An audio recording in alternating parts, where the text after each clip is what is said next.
I'm Ben Meiselas from the MeidasTouch Network, and this is a breaking news alert. John Durham, the special prosecutor appointed by Bill Barr in October 2020 to target and prosecute individuals who were sources of the Steele dossier or individuals who were sources of information linking Donald Trump to Vladimir Putin and other Russian connections. Well, John Durham just lost his second federal criminal trial and his last federal criminal trial, bringing his final record of federal criminal trial prosecutions to 0-2, and he lost both of his federal criminal trials in extremely embarrassing fashions. The most recent federal trial involved a criminal defendant, now exonerated criminal defendant Igor Dichanko, who was and is an expert in Russian intelligence. He was charged with 5 counts of falsifying information to the FBI. More on that in a minute.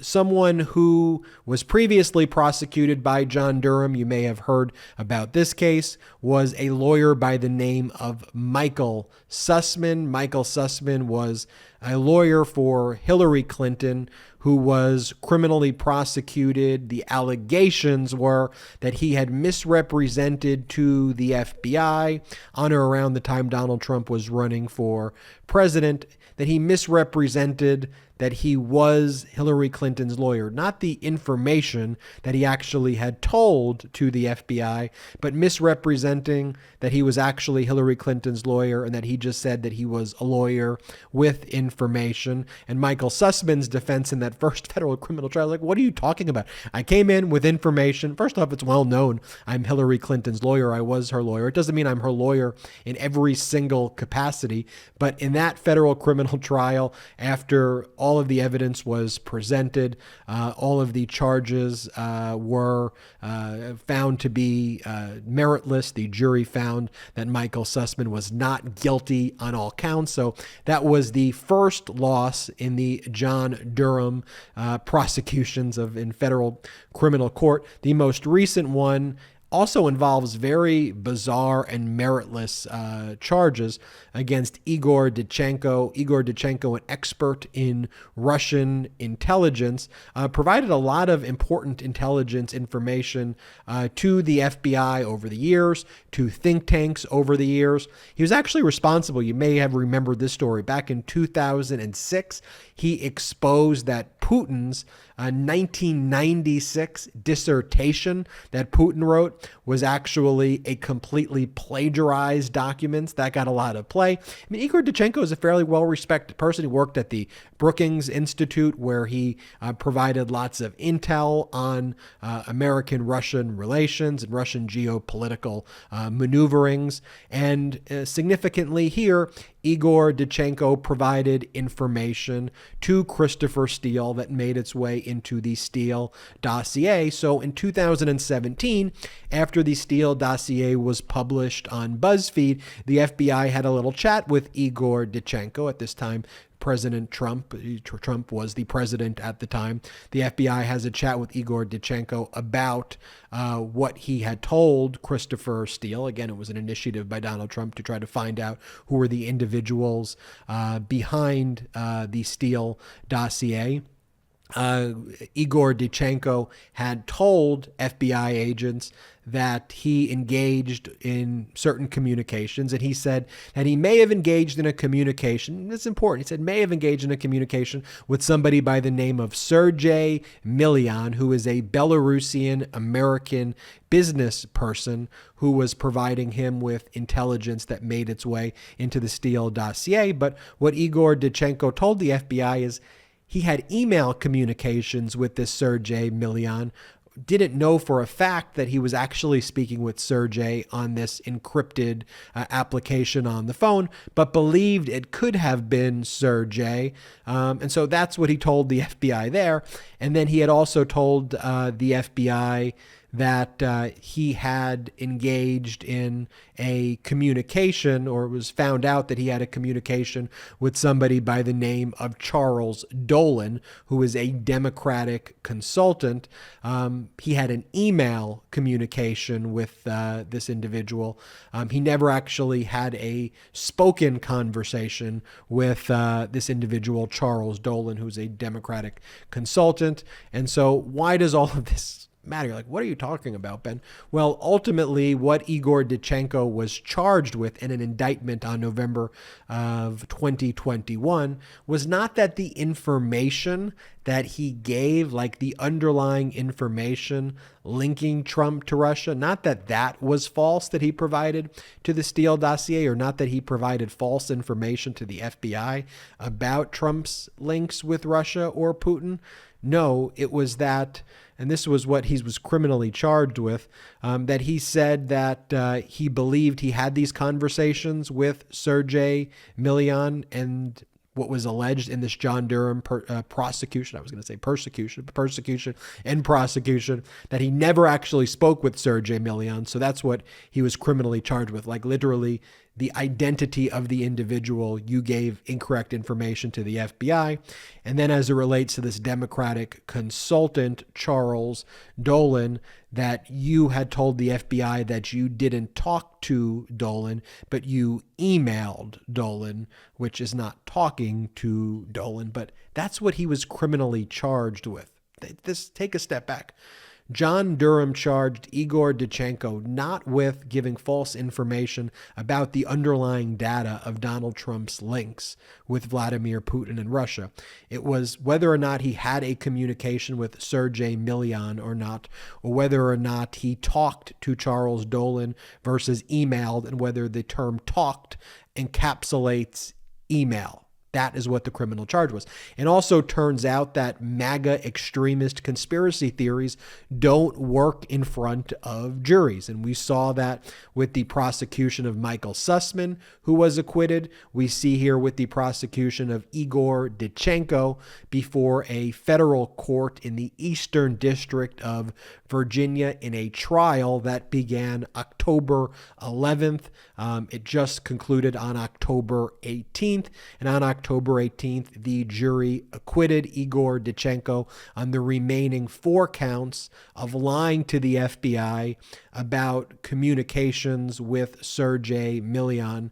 And Igor Dichanko said, I believed that I had conversations with Sergei Milian. I believe that was the person who was giving me the information through this encrypted application who was on the phone.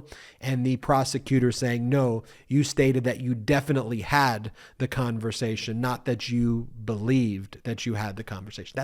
That was what the criminal case was about. There was 5 counts that he was charged with, but one of the counts 4 days into the trial was dismissed by District Court Judge Anthony Tenga, who sits on senior status in the Eastern District of Virginia.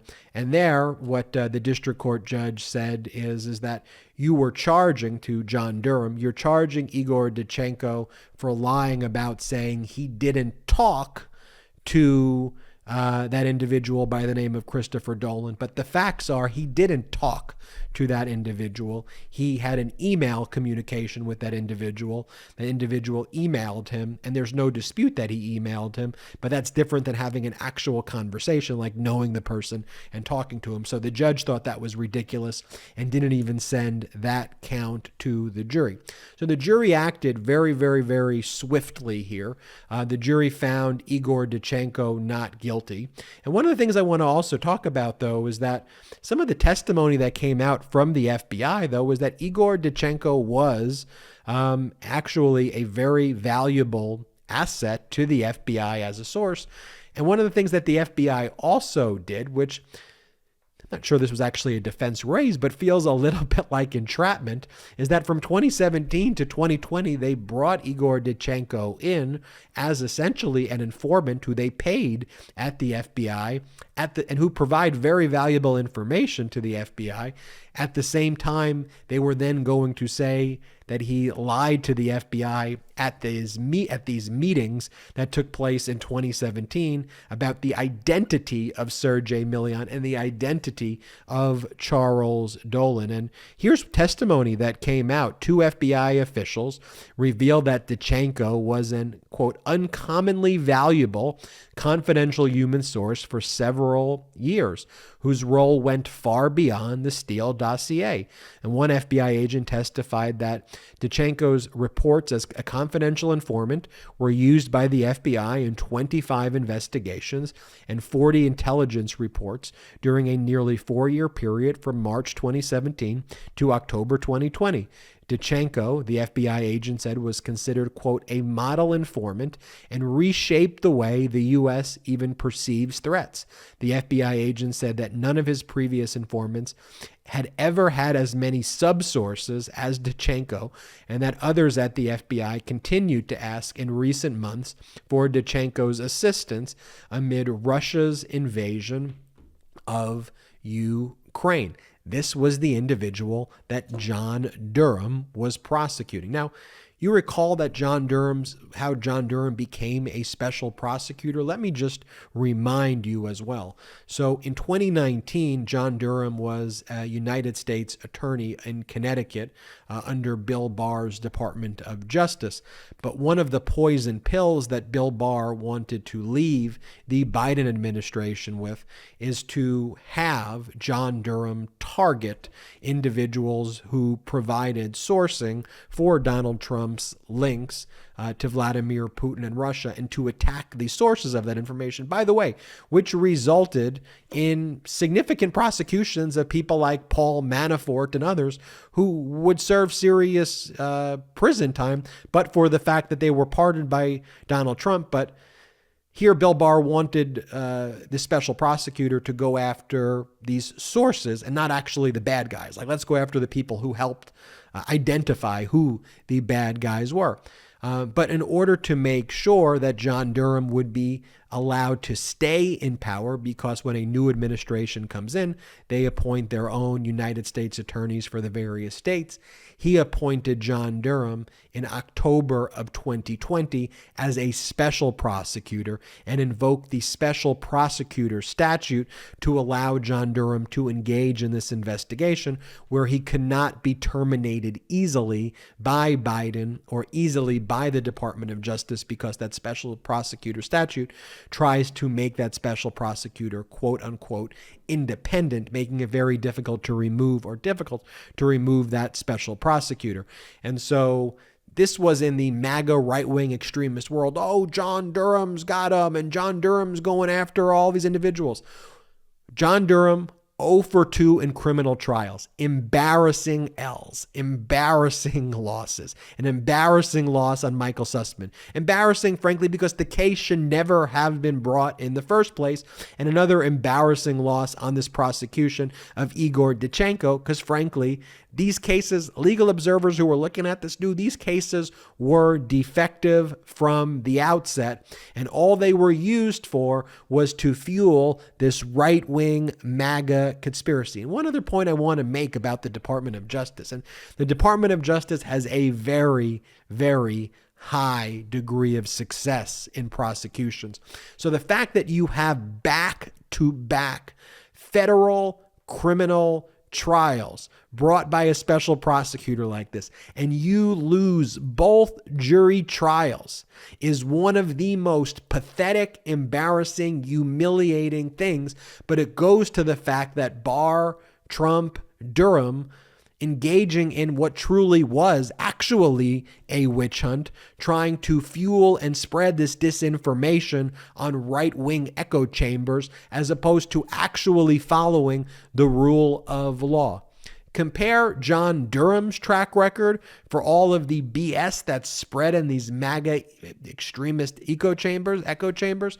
Compare that to Merrick Garland, who has successfully prosecuted hundreds and hundreds and hundreds of insurrectionists, has secured guilty pleas for seditious conspiracy from one of the top Proud Boy members, is engaged in a criminal prosecution of the Oath Keepers, successful prosecution after prosecution by Merrick Garland. And what are you going to say? I mean, this is what they're going to say. Oh, it must be some radical leftist jury in Eastern Virginia that made this ruling. I mean, they'll come up with any excuse under the bus, but at the end of the day, what we're talking about here is a court of law. We're talking about a body of evidence. We're talking about the true definition of law and order. And John Durham, not law and order, the exact opposite, pursuing frivolous, bad faith, criminal prosecutions as a special prosecutor to try to target the sources of information at the behest of a highly politicized Bill Barr Department of Justice, who then tried to keep Durham as this poison pill. But guess what? Durham is done. Durham lost. Durham is a loser. Justice prevailed. The jury heard the information the same way the jury hears the information about the insurrectionists. That is our system in our democracy. We follow the law.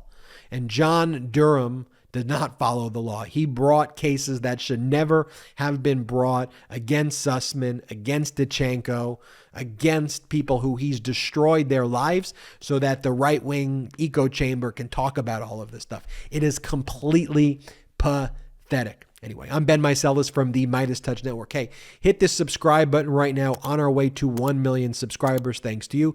It's free to hit subscribe, so if you're not subscribing, what in the world are you doing? Also, if you want to support independent media like this, here's what you can do.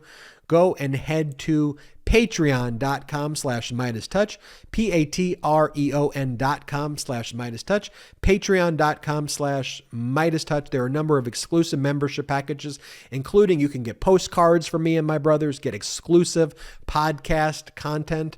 You could become an honorary producer of the MeidasTouch podcast, and your name will appear at the end credits on one of the membership tiers, and more. But most importantly, we're not funded by any outside investors at all. We depend upon the pro-democracy coalition and community to help build this. And so if you want to get involved, no matter where you are in the country, where you are in the world, you can support and grow this thing at patreon.com/MeidasTouch, patreon.com/MeidasTouch. Head there now and check it out. Until next time, I'm Ben Meiselas. MeidasTouch is unapologetically pro-democracy. And look, we know you are too. So please make sure you check out our best-selling shirt and our best-selling gear, the unapologetically pro-democracy gear. And hey, while you're at it, make sure you check out my favorite shirt and one of our most famous designs, It Wasn't Rigged, You're Just a Loser, at store.MeidasTouch.com. That's store.MeidasTouch.com.